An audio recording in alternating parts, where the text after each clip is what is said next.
განიცადოს ამ არჩევნებში. მათი სახე არის საზოგადოებისთვის ძალიან ნათელი, ხო, როგორც არის ნაცმოძრაობის სახე, ამაზე აქვს ინფორმაცია ქართულ საზოგადოებას და ამის მიხედვით მიიღებს საზოგადოება კიდევ ერთხელ თავის გადაწყვეტილებას, როდესაც მივას არჩევნებთან 2 ოქტომბერს. არავით არის შანსი ამ სისხლიან პოლიტიკურ ძალას არ აქვს იმისათვის, რომ დაბრუნდეს ძალაუფლებაში და ჩვენ ძალიან დამაჯერებელ გამარჯვებას. რატომ არიბარებს ის უფროს პარლამენტში? რატომ არ ხდება მისი დაბარება, რომ დაუსვათ კითხვები და გაიკვეს უფრო მეტი დეტალი?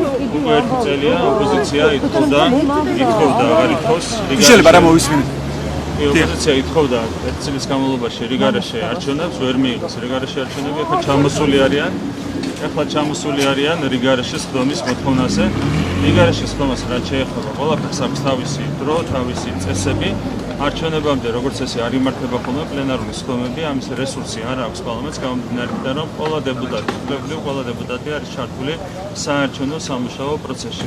აქედან გამომდინარე, როგორც კი განახლდება პარლამენტის მუშაობა, მაშინ შეგვიძლია ნებისმიერი საკითხი განვიხილოთ. ან თქვენ შეგიძლიათ ოპოზიციის გარეშეც რომ გამართოთ ეს ხდომა, ხო ოპოზიცია რომ არ იყოს თანაყოდ რომ არ მოითხოვოს. მინუაშთან შესახვედრად ითხოვს ოპოზიცია ხდომას და რას ფიქრობთ თქვენ ამაზე? ან ოპოზიციას რომ არ ეცადოს, ენემეს რომ არ ეცადოს. რომ არ ეცადოს, თქვენ შეგიძლიათ რომ მოიწვიოთ, ხო? მოსმენებზე რო გითხრათ, რომ პარლამენტი დაუბრუნდება ჩეულ სამუშაო რეჟიმს, ამის შემდეგ შეიძლება ნებისმიერი დმანისი საკითხი რო ამოვწუროთ, იღებს თუ არა ქართული ოცნება პასუხისმგებლობას იმ ნაწილზე, რომ ამდენი ხნის მოწოდებების შემდეგ, ამდენი მართლა ძალადობრივი მოწოდებების შემდეგ ქართული ოცნება ამდენი ხანია მაგას აკეთებთ ეთერში ბატონო ირაკლი. თქვენ იძახით რომ ოპოზიცია არის სისხლიანი. გამოფინეთ ბანერები რო გამოფინეთ, ეს არის ხო ძალადობრივი? ეგ ბანერიც ის არის ძალადობრივი. არ არის ძალადობრივი ეგ ბანერი? თქვენ ამბობთ რომ იზიარეთ. არა, რაღაცა არის. სისხლი რო არის ბანერზე მისხული, ეს ძალადობრივი არ არის. ქვეყანაში 9 წელი. ბანერზე კი არ არის სისხლი. სისხლი არის მათ ხელებზე და მათ სახეებზე. იმიტომ რომ მათ აქვს უამრავი უმძიმესი დანაშაული ჩადენილი თავიანთი ხელისუფლებაში ყოფნის პერიოდში. ეხლა ქართული ოცნების აქტივისტები ესხიან თავს ოპოზიციას, არის თქვენი პასუხისმგებლობა. თქვენმა პარტიამ დაკარგა ქვეყნის ტერიტორიების 20% ყველაფერს თავი დავანებოთ და რამდენიმე ასეული ადამიანი დაიღუპა, ჩვენი ჯარისკაცები, სამოქალაქეები, გმირები დაიღუპნენ სწორედ მათი ავანტურისტული ქმედებების გამო, მათი სამარცხვინო ქმედებების გამო. ეს არის სისხლი მათ ხელებზე და მათ სახეებზე. მათ არაერთი ადამიანი მოკლეს ციხეებს გარეთ და ეს არის სისხლი და არა ის სისხლი, რომელიც ბანერებზეა გამოფენილი. ბანერებზე რაც უნდა სისხლი გამოფინო, ბუნებრივია ეს არანაირ გავლენას არავის არ მოახდენს, თუ კონკრეტული ადამიანები არ არიან შემჩნეული სისხლიან წარსულში. დღეს რაც მოხდა დმანისში, ეს არ არის თქვენი პასუხისმგებლობა? ხელისუფლების პასუხისმგებლობა არ არის? ერთხელ გამიმეორება.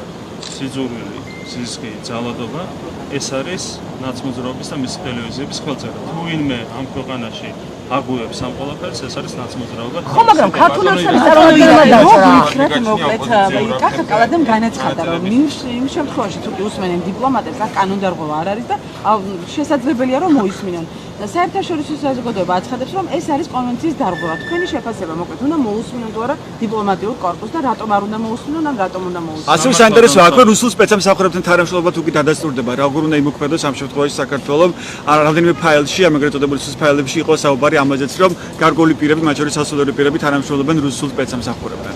დიპლომატები ზოგადად, რაც შეეხება სამართალდამცავი სტრუქტურების და განსაკუთრებით უსაფრთხოების სტრუქტურების მუშაობას, ამას აქვს თავისი სპეციფიკა, ყველაფერს აწესრიგებს კანონმდებლობა, როგორც კონტრდაზვერვის მუშაობას, ასევე დაზვერვის სფეროში მუშაობას, უსაფრთხოების კუთხით მუშაობას და ასე შემდეგ. ყველაფერს აქვს თავისი კანონები, თავისი წესები და სამართალდამცავი ორგანოები მუშაობენ ამ კანონების შესაბამისად ყველა მემართულებით. ის რომ საქართველოში უზრუნველყოფილია სახელმწიფო უსაფრთხოება, ეს არის პირველ რიგში, რა თქმა უნდა, სახელმწიფო უსაფრთხოების სამსახურის გამსახურება და მათ უნდა გააგრძელონ მუშაობა ბუნებრივია ყველა მემართულებით, რა თქმა უნდა, კანონის ფარგლებში. სწორედ ამას გულისხმობდა, რა თქმა უნდა, ქართული კალათზე კანონის ფარგლებში აქვს კონკრეტული რესურსები სახელმწიფო უსაფრთხოების სამსახურს და რა თქმა უნდა, მან უნდა გამოიყენოს ყველა რესურსი, ყველა ფერგედი, კანონით მიჩნეული ყველა ფერგედი იმისათვის, რომ ქვეყანაში უზრუნველყოს სახელმწიფო უსაფრთხოება. ანუ დიპლომატების მოსმენას კანონმდებლობა ითვალისწინებს სახელმწიფო უსაფრთხოების უზრუნველყოფად კონკრეტული ზონების მიღებას და ყველა სფეროს აქვს თავისი სტანდარტები და თავისი წესები.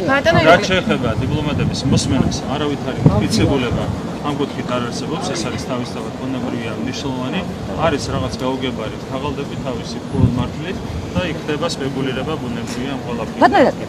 როდესაც სპეციალურება არ აქვს და არ ძლებს სპეკულირებას, ეს არ არის კარგი პოლიტიკის ირაკლი, ბატონი ირაკლი, თქვენთან გვაინტერესებს, როდის შეხვდით ბოლოს ბიძინა ივანიშვილის კომუნიკაცია, როდის ქონდა ჩვენი ინფორმაციით, როდესაც სამცხე ჯავახეთში შეხვედრა ქონდათ, ის წინა დღეს წავიდა საერთოდ აბასთუმიდან, ის უარს ამბობს თქვენთან კომუნიკაციაზე. როდესაც ჩავიდა ქართული ოცნების წარმომადგენლები სამცხე ჯავახეთში არ ჩადიან, იყვნენ ჩასულები. კონკრეტულად არა, მაგრამ სხვები ხო იყვნენ და წინა დღეს წავიდა ბიძინა ივანიშვილი. გააქვთ კომუნიკაცია? სამცხე ჯავახეთში რო ჩავედი, როცა ჩახვედით თქო, გულისხმობ ქართულ ოცნებას.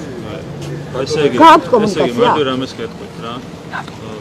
გუშინათი, გუშინძინათ იმისინათ არ ვიცი რა შეგვეინტერესებს ეს ყველაფერი. ძალიან მარტივია ამასე პასუხი.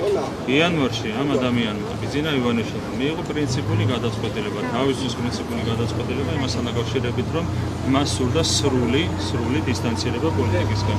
როდესაც წინა შემთხვევაში, პირველად პოლიტიკიდან გასვლის შემთხვევაში, მან გააკეთა თავის პოლიტიკური განცხადება, მაშინ აღნიშნა, რომ კონსულტაციებით გუნდს დაეხმარებოდა. როცა მეორედ გააკეთა განცხადება, თქვენ თუ დააგვირდებოდით, მან რეალიზაცია ამის მიხედვით 2025 წლისთვის, ეს არის საშუალოებიანი გეგმა, 2025 წლისთვის ფისკალური დეცენტრალიზაციის მაჩვენებელი მიაღწევს 7%. ანუ ქვეყნის ეკონომიკის 7%-ით განისაზღვრება ადგილობრივი თვითმმართველობის